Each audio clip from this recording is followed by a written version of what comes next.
আসসালামু আলাইকুম। দেখেন আজকে দীর্ঘ ৬ মাস পরে এই মুরগিগুলো আমার ডিম পাড়ছে। দেখেন এই যে দেখেন এই যে সে আনন্দ লাগতেছে। দেখেন বাড়িতে মুরগি পুষলেও আপনার এটা হচ্ছে টার্কি মুরগি বলে। দেখেন এই যে ডিম পাড়ছে। মানুষ আমাকে দেখে না হিংসা করে, মানুষ আমার থেকে হিংসা করে। কেন করে জানেন? আমি বিদেশির বউ, বাড়িতে বসে থেকে খাই না কেন?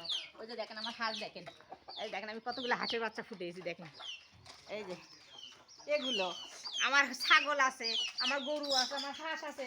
এগুলো দেখে মানুষ আমার সাথে হিংসামো করে। এত কিছু আমার কেন পালার লাগবে? মানুষ আমাকে বলে আমি হয়তো বসে থেকে খাই না কেন? বিদেশি টাকা আসবে বসে থেকে খাবো। আপনি বলেন বসে থেকে খাওয়া যায়? এই যে আমি 2টা ডিম পাইলাম, তারপরে আমার যে হাঁস আছে, এই হাঁসটা থেকে 2টা ডিম পাচ্ছে। হুম।